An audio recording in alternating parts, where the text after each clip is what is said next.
Hi there. We are live from the North American Gas Forum on the Energy Perspectives podcast. I am Will Bernholz, and I am here with a few folks from the conference who have great insights on how the organizations and how the conference came together, as well as how communications are essential when it comes to talking about the energy environment that we have today and how it affects different businesses and different regulations across the energy value chain.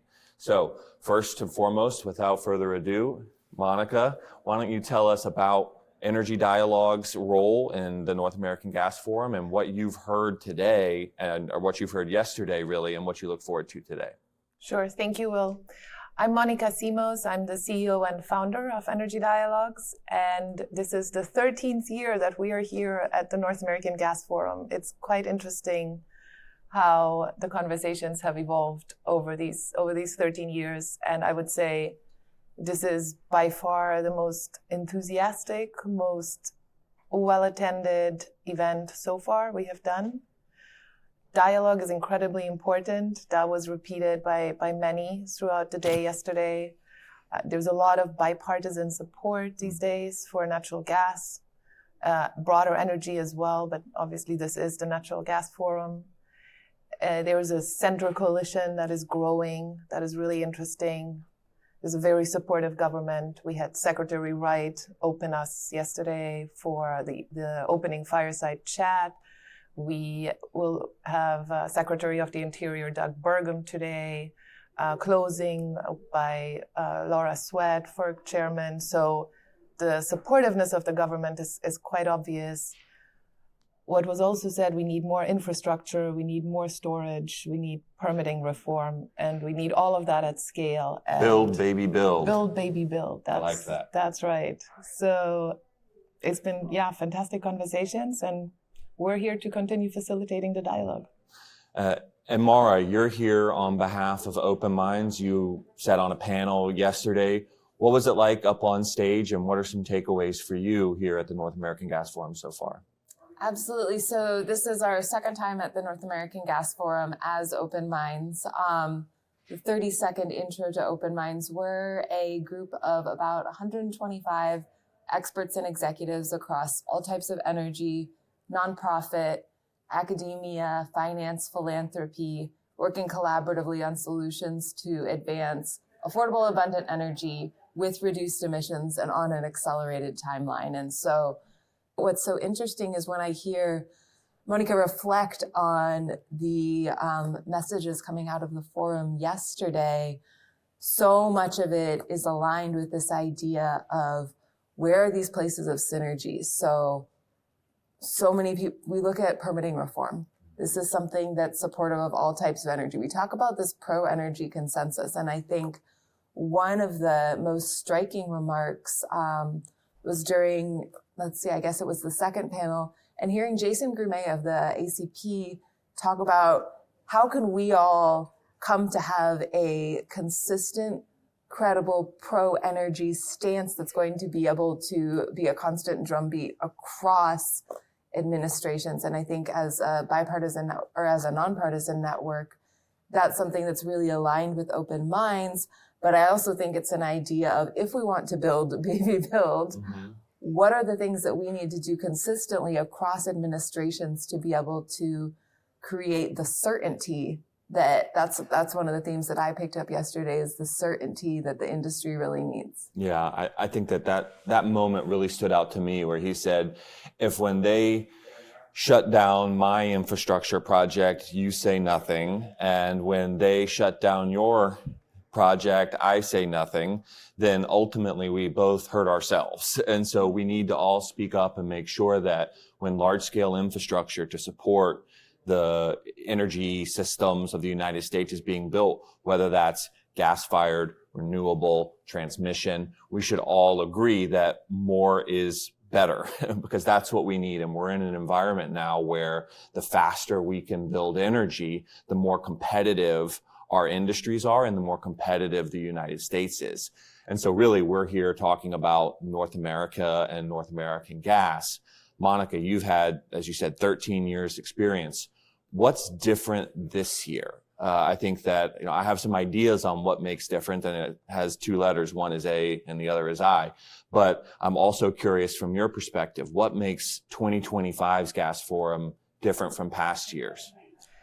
The obvious thing is the administration. I mean, there is a big change, but to Mara's point, the administration is going to change again. There will be changes. And so the important thing is, how do we make sure that things are a constant and they don't change again? And so we can come to some pragmatic center understanding of where we're headed and how projects that are approved now can actually go ahead and be built, because these projects are a 20, 30-year timeline. They are not one administration or 2 years or a year.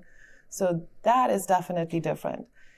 The other big difference is the AI and data center boom and just the incredible energy growth that will be coming from that. And everyone recognizes that there is just an amount of energy needed that right now we do not have the infrastructure to supply. Meanwhile, we have the resource to supply it. That came up a lot yesterday as well. The resource is there. The resource is not the problem. The problem is takeaway capacity, infrastructure. How do we build that? And the companies that are in that from the AI and data center side, the Googles, the Microsofts, the Amazons, I mean, those are big companies that need a lot of energy now, fast. Today, yesterday. And then I will say the other thing, we did something for the first time that we haven't done before, the closing session, put all of this in a global perspective. We are talking data center and AI growth, but there are 4 billion people in the world that don't have energy access in any meaningful way.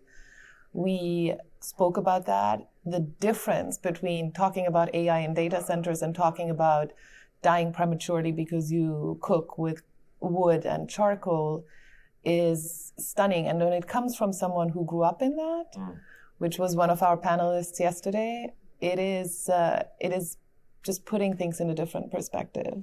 And let's be clear, we're here at the North American Gas Forum, but gas is not unique to the United States. We have a lot of it, and it's not unique to North America, but it is a fuel source that can be quite impactful around the world, and exporting it and exporting technology around it could make a big difference to I think we said 7 billion people who don't live the same way as the 1 billion most developed people do. Mara.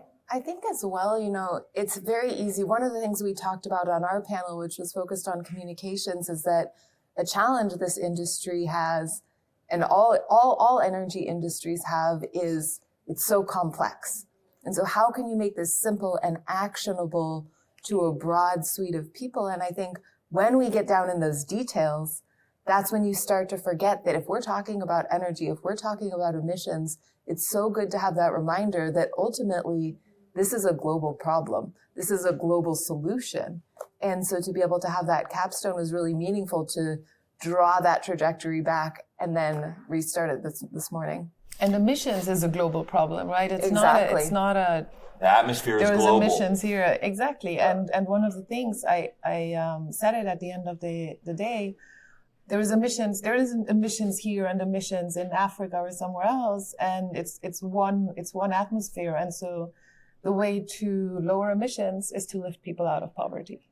So, Mara, you've had a lot of intersection with hyperscalers, the administration as well, and regulators and utilities.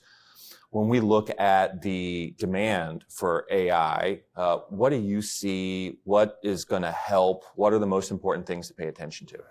Well, the strong energy demand that we're seeing has been a really interesting accelerant.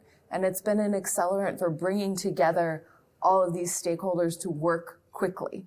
And so one of the projects that we're working on right now at OpenMinds is called Grid Vision. And it's looking at how are we going to enhance the electrical power grid that we have today while also working to build the power grid that we need for the future. And when we look at that, where it's resource agnostic, there are all sorts of energy that is going to plug into that grid. And we need to understand when we talk about these topics about data centers, when we talk about AI, when we talk about competitiveness for our country, we need to be able to think about how all those things are connecting and how we're going to be able to scale them quickly. And so it's been really interesting across this week as well. You know, we've spent the last 6 months immersed in electrical power world. And so to come here to the Gas Forum, and it's delightful to be able to reconnect with this community, but to also see, especially on the policy side, how many of those solutions are common between the two, of figuring out how are we going to get to that permitting reform? How are we going to get to that regulatory certainty?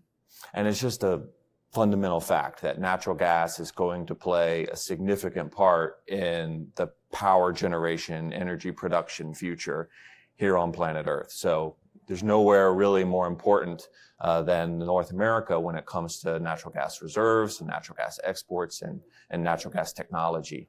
All right, final question. We're here at the very early morning of day 2 of the Natural Gas Forum, North American Natural Gas Forum. What are you looking forward to? What are you looking for today? What do you want to hear? I'm looking forward to obviously all the speakers, but Mara and I were just talking beforehand how it seems there is so much that is speaking for progress in the industry and for us to be able to do all of the things we set out to do. But are we going to go out of here and just get it done?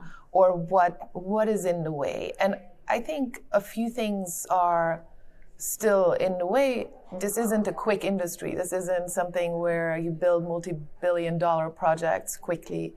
There is still permits required, and there's a lot of work that has to go in there.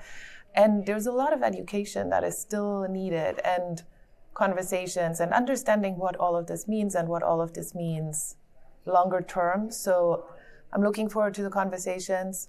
I'm looking forward to our student cohort, which Williams is sponsoring, and we've had for a few years. Very important, because none of this is possible without the next generation of leaders. And so we're very proud of having the students in the room.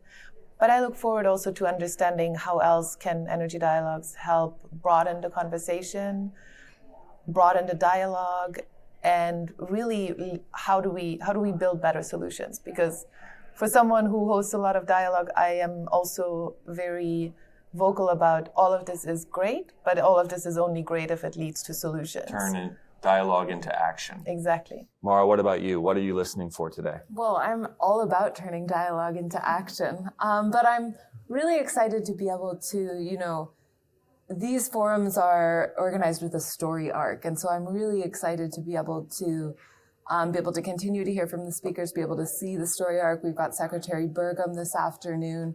And I think one thing that I'm listening for as well is, we talked a little bit about this yesterday as well, one difference of this forum from last year's forum, but also from my past events in the natural gas industry, the conversation about emissions, Monika opened by talking about more energy and less emissions, that the emissions conversation hasn't been as prominent. And one of the things we talked about on the panel yesterday is at OpenMinds, we identified the top 10 more energy, less emission solutions. And all of the top 4, and we call them the big 4, are related to natural gas. And so I am interested to see where that's coming up in the conversation as you talk about speed, as you talk about the need to put more power online. I'm really interested to see how that comes up in the conversation and also where it doesn't. Yep. Yeah, I think that how are we going to move quickly, and what are the obstacles that are getting in the way of moving fast, and who are the specific people? What are the levers that we can ratchet in order to increase our speed and increase our output? Because we just are living in a world today where more energy is more better. It just ultimately works out that quickly and that simply. Well, thank you both for sitting down on the Energy Perspectives podcast. It's been a pleasure to chat with you both. And I look forward to working with you throughout the day here at the day 2 of the North American Gas Forum. Thanks. Thank you. Thank you.